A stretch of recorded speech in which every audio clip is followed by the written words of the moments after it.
बिस्मिल्लाहिर्रहमानिर्रहीम, अस्सलाम वालेकुम एवरीवन। मैं हूं विशाल शाकिर और मियां साहब के साथ आज हम बात करेंगे सुप्रीम कोर्ट की लेटेस्ट जजमेंट के ऊपर, जिसने इंटरनेट पे बहुत ज़्यादा डिबेट भी शुरू की है, और जानेंगे कि क्या मुज़ाहमत रेप का एलिगेशन साबित करने के लिए ज़रूरी है या नहीं। अस्सलाम वालेकुम मियां साहब। वालेकुम सलाम। मियां साहब, बड़ी इंटरेस्टिंग जजमेंट आई है, हमारे दोनों के व्यूज़ भी थोड़े थोड़े डिफरेंट हैं, उस पर डिबेट करेंगे। तो पहले तो मैं चाहूँगा कि व्यूअर्स के लिए आप खुद बता देंगे केस है क्या, और इस केस में डेसेंट नोट किसका है, और अब डिबेट चल क्या रही है। अच्छा, the title is Mohammad Imran versus the state and others, और इसके अंदर एक औरत ने एक एफआईआर दर्ज करवाई 2 दिन के डिले के बाद from the date of occurrence के मेरे साथ रेप कमिट हुआ। अच्छा, जब मैं रेप की बात करूंगा तो यहाँ पे मैं आपको बताता चलूँ, बहुत सारे लोगों के मेजर एक्ट्स अपडेटेड नहीं है। अपने मेजर एक्ट्स को अपडेट करें, क्योंकि रेप का लॉ ऑल टुगेदर चेंज हो चुका हुआ है। और अगर आपने मुफ्त में अपडेट होना है तो उसके लिए मेरी 2 वीडियोस हैं। एक है जो सेक्सुअल डिग्निटी वाली है, और एक अननेचुरल ऑफेंसेस वाली है। उसके अंदर इस रेप के चैप्टर को मैंने बहुत डिटेल्ड के साथ Pakistani law, Indian law, British law, American law, इसका कंपैरेटिव एनालिसिस और what brought the changes in Pakistan and what are those changes मैंने डिस्कस किया हुआ। So having said that, FIR registered होती है 376 के अंदर, मेडिकल उसका कंडक्ट किया जाता है, और मेडिकल के अंदर वो जो उसका सिमन एनालिसिस है, दे केम पॉजिटिव, और so on and so fourth. Trial court इसका कंडक्ट करती है। ट्रायल 9 विटनेसेस अपीयर होते हैं, which includes the brother of the complainant victim, और उसके अलावा बाकी गवाहान भी होते हैं। और ट्रायल कोर्ट अल्टीमेटली 376 के अंदर सजा दे देती है। Appeal was filed before the जिसे कहते हैं ना Lahore High court Bahawalpur bench, और वो अपील डिसमिस हो जाती है, जिसके अगेंस्ट सुप्रीम कोर्ट में जो लीव टू अपील फाइल की जाती है वहां पे आती है। और during the pendency of this case before honourable Supreme Court of Pakistan 3 जजेस का बेंच होता है, justice Jamal Khan Mandokhel, justice Ayesha Malik and justice Malik Shahzad साहब, जो भी रिसेंटली लाहौर हाई कोर्ट के चीफ जस्टिस एलिवेट हुए सुप्रीम कोर्ट के अंदर। अच्छा, during the pendency of that petition एक मिसलिनियस एप्लीकेशन फाइल होती है, और ये बहुत सारा जो ह्यू एंड क्राई आपको सोशल मीडिया पे मिलता है, तो आपको जो what actually happened in this that case वो आपको बहुत जरूरी है पता होना चाहिए, और वो जजमेंट पढ़ने के बाद ही पता चलता। और वो ये है कि during the pendency of that appeal before the honourable Supreme Court of Pakistan, the victim filed an application for the compounding of the offense with the complainant, और इसको मैं कैटेगराइज करूंगा slash exoneration of the accused। उसकी वजह यह है कि 376 जो है ये नॉन कंपाउंडेबल ऑफेंस है। तो यहां पे अमूमन एज अ लॉयर हम क्या टेक्निक यूज करते हैं, वो उसको कंपाउंडिंग का टच देने के लिए, एग्जॉनरेशन के अंदर लाने के लिए, कि जी मैंने अपनी तसल्ली और तशफ़ी कर ली है, ये वो बंदा नहीं है जिस पे मैंने एलिगेशन। सो इस खातून ने इस केस के अंदर जो पिटिशन फाइल की, उसने एग्जॉनरेशन की एप्लीकेशन फाइल की कि मैं इसको एग्जॉनरेट करती हूँ, मैंने अपनी तसल्ली कर ली, ये वो बंदा नहीं है जिसने मेरे साथ रेप कमिट किया है। Although that petition was dismissed, जो मिसलिनियस पिटिशन थी, by the larger bench of the Supreme Court of Pakistan on the reason that कि सेक्शन 376 जो है वो जो नॉन कंपाउंडेबल ऑफेंसेस के अंदर 345(1), 345(2), 345(7) जो ये डिफरेंट प्रोविजन, और इस पे भी मैं एक वीडियो कर चुका हूँ लॉ ऑफ कंपाउंडिंग के ऊपर, पॉप आउट हो जाएगी आपके सामने इस कॉन्सेप्ट को समझने के लिए। और मैं इस कॉन्सेप्ट में काजी फाइज ईसा साहब के इंटेलेक्चुअल थॉट से बहुत ज़्यादा डिसएग्री करता हूँ, जो उनका ओपिनियन है रिगार्डिंग द कंपाउंडिंग, तो वो भी वीडियो बनाई हुई है। तो वो पिटिशन डिसमिस हो जाती है। अल्टीमेटली ये केस कंडक्ट होता है, आर्ग्यू होता है। आर्ग्यू होने के बाद 2 जजेस, जस्टिस जमाल खान मंदोखेल और जस्टिस मलिक शहजाद साहब, the reasons incorporated in the judgment वो क्या है। सबसे पहले वो कहते हैं कि ये वकुआ जिस वक्त है, उसके बाद वकुए के अंदर जो पॉस्टुलेशन या एट्रीब्यूशन की गई है, या जो ह्यू एंड क्राई जब इस औरत ने जिसके साथ रेप कमिट हुआ है, उसके बाद इसके भाई मौके पे आ गए, उन्होंने सारा कुछ देखा, तो they kept it linger on, not linger on, 2 दिन तक इन्होंने उसकी एफआईआर दर्ज नहीं करवाई। और ये बहुत बड़ी क्रेडिबिलिटी डाउट है on the FIR, on the credibility of witnesses, be that may it's the complainant or the other witnesses. इसके social implications पे बाद में आते हैं, तो that's what they observed in that. तो ये इस वजह से इस औरत की जो एविडेंस की क्रेडिबिलिटी है उसको डाउट करता है। तो हम इसको 376 की बजाय इसको फॉर्निकेशन और उसके अंदर जो जना विद कॉन्सेंट का कॉन्सेप्ट है, और ये भी मैंने अपनी वीडियो के अंदर डिटेल से डिस्कस किया हुआ है, सो उसके अंदर ले जाके सेक्शन 496 बी के अंदर ये पनिशेबल ऑफेंस है, तो उसके अंदर हम इसको लेके जाते हैं। एक ये रीजन है। दूसरा उन्होंने कहा कि इसके अंदर फोर्स का एलिमेंट जो है that is missing. Force means कि जहां असेलेंट या जो परपेट्रेटर है उसने फोर्स एक्सर्ट की और विक्टिम ने उस फोर्स को एंड्योर किया, और उसके अंदर जो marks of resistance, mark of violence जो है वो एलिमेंट मिसिंग है अगर आपने इसको रेप की कैटेगरी के अंदर लाना है। So that is also one of the fundamental, जिसकी वजह से जो जजमेंट आई वो इस तरफ आई। तीसरी उन्होंने ये कहा, और ये बहुत इंपॉर्टेंट है, जिसको इन्होंने अपनी जजमेंट के अंदर रिप्रोड्यूस किया, कि इसी खातून के खिलाफ और इसी एक्यूज्ड के खिलाफ ऑलरेडी एक एफआईआर थी, जहां क्या एक्ट ऑफ ऑब्सीन एक्ट के अंदर इनको पकड़ा गया था। तो लिहाजा इसको आप रेप के अंदर कैटेगराइज नहीं कर सकते। इट वाज अ जना with concept which is a punishable offence और कल्पेबल ऑफेंस इन पाकिस्तान।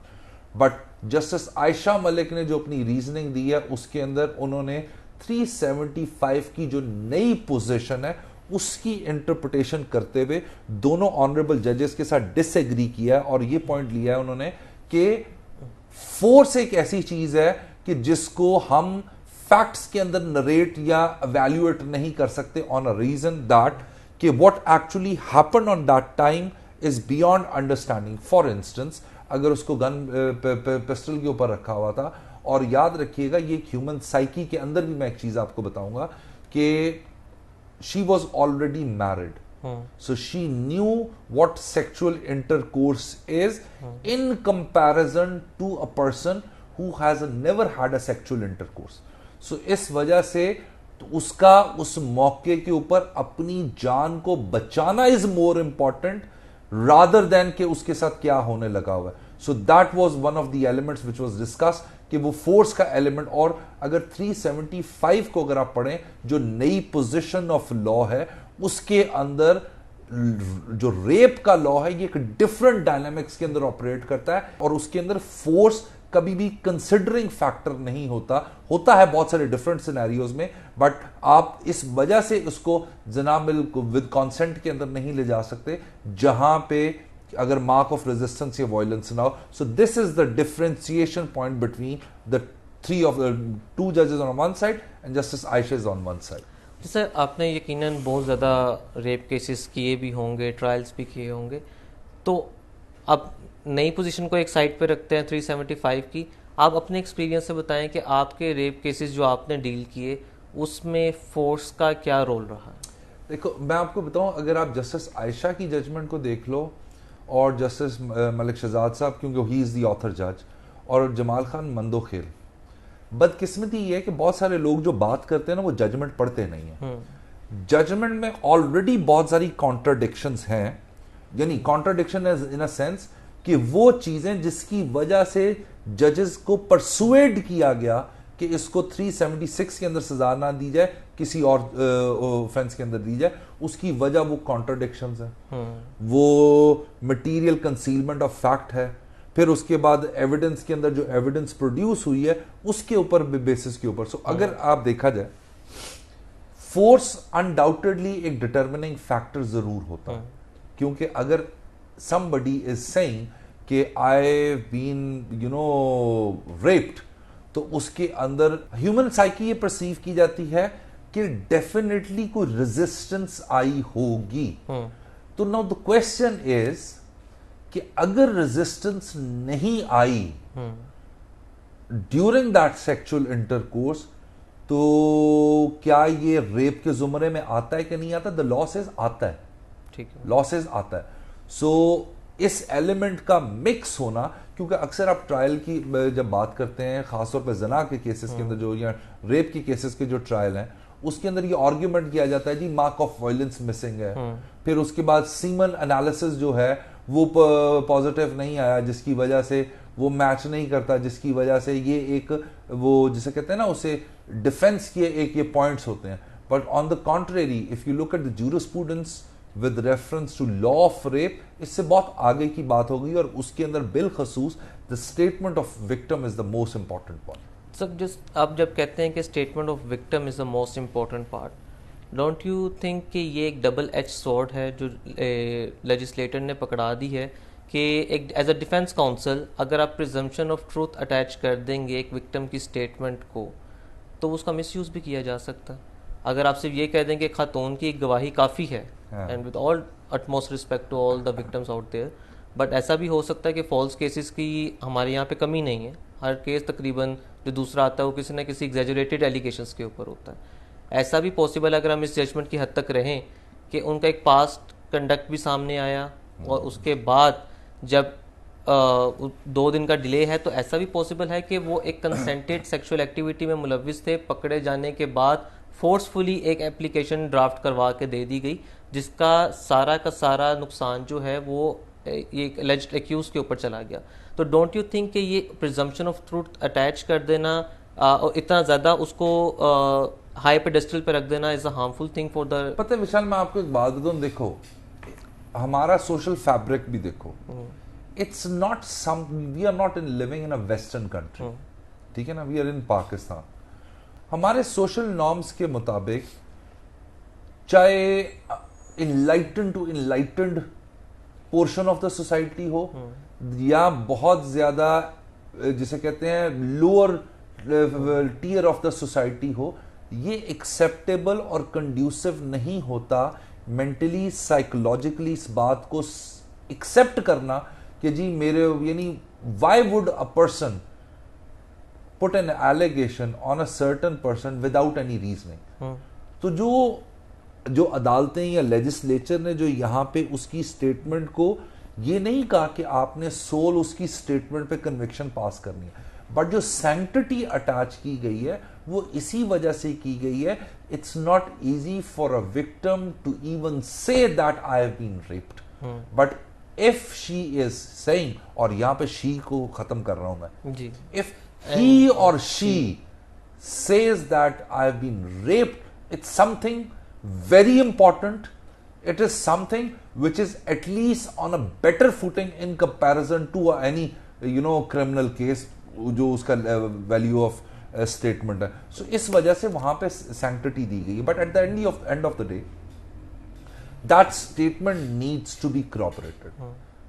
अगर आप इस तरह यानी ओवरऑल अपनी सोसाइटी के अंदर देखें तो उसके अंदर बहुत सारी चीज़ें ऐसी हैं जहाँ पे माहौल, एटमॉस्फेयर, हालात कंड्यूसिव नहीं है ख़वातीन के लिए, और उन सारे सिनेरियोज के अंदर if someone is coming out and saying it out loudly, that should really matters the most. So इस वजह से वो उसको एक सैंक्टिटी दी गई है। बिल्कुल ठीक है सर। फिर आप इस जजमेंट की अगर रोशनी में देख लें कि बेशक her ladyship justice Ayesha has given a dissent note कि ऐसा नहीं होना चाहिए, बट मेजोरिटी जजमेंट तो आ गई। देखो अब इशू क्या है, मैं आपको एक बात बताता हूँ।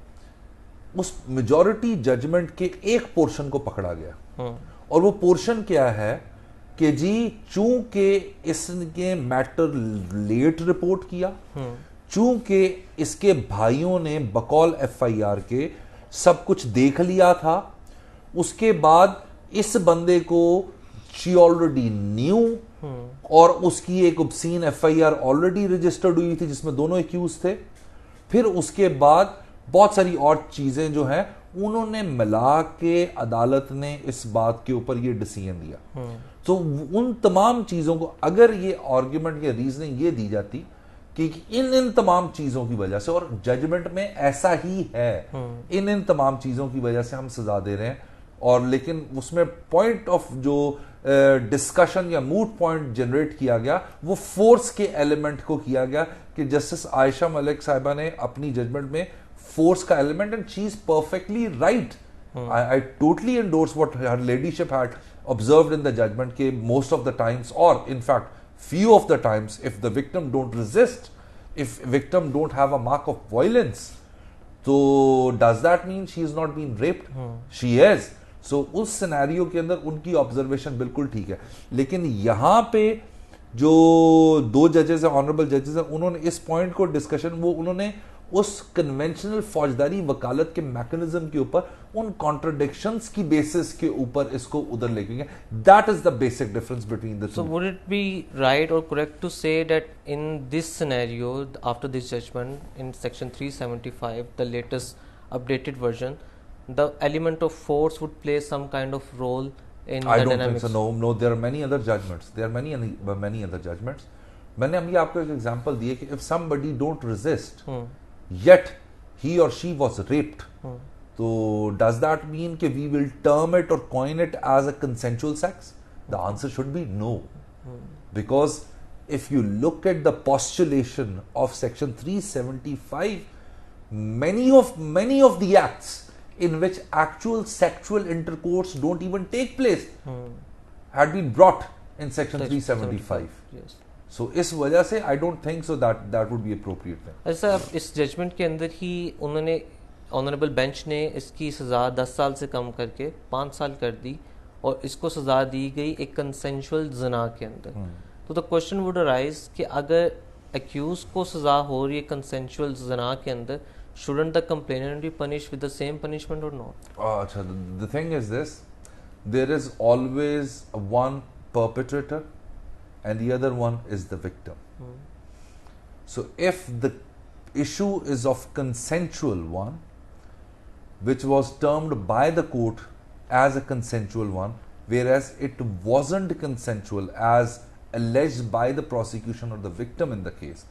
So the consensual one would be termed as that resistance nahi aayi, so we will term it as a consensual one. So we need to see, if you look at the postulation of the other sections जो मैंने आपको बताया कि जो मैंने अपनी 375 के अंदर जो जिक्र किया है, जो आपने सवाल किया है, उसके अंदर अगर आपने दोनों को फॉर्निकेशन के अंदर ट्राई करना है तो फिर उसके लिए एक विक्टिम नहीं होगा. फिर एक विक्टिम नहीं होगा और मैटर रिपोर्ट किया जाएगा किसी थर्ड पार्टी की तरफ से. जब एक ने अपने आप को विक्टिम कह दिया तो उस सिनेरियो के अंदर ये सवाल will lose its value of giving punishment to both of them. लेकिन सर फिर ये भी तो आएगा ना, अगर हम क्रिटिकली एनालिसिस करें कि जब जजेस द बेंचेस इटसेल्फ सेट के इसको हमने 375 में सजा नहीं देनी, इसको हम फॉर्निकेशन में ले जाएंगे विद कंसेंट. ठीक है. तो जब बेंच ने ही चार्ज को ऑल्टरेट कर दिया, तो डोंट यू बिलीव कि इसमें अब दोनों ही परपिट्रेटर्स या दोनों ही इसके अंदर इक्वली इन्वॉल्व हो जाएंगे? That is kind of a question which should have been answered in the judgment. That should have been answered. क्योंकि यहीं पे जस्टिस आयशा की ऑब्जर्वेशन becomes more persuasive कि अगर आपने इस तरफ लेके जाना है तो फिर then both of them are the responsible. फिर दोनों को सजा होनी चाहिए. दोनों को होनी चाहिए.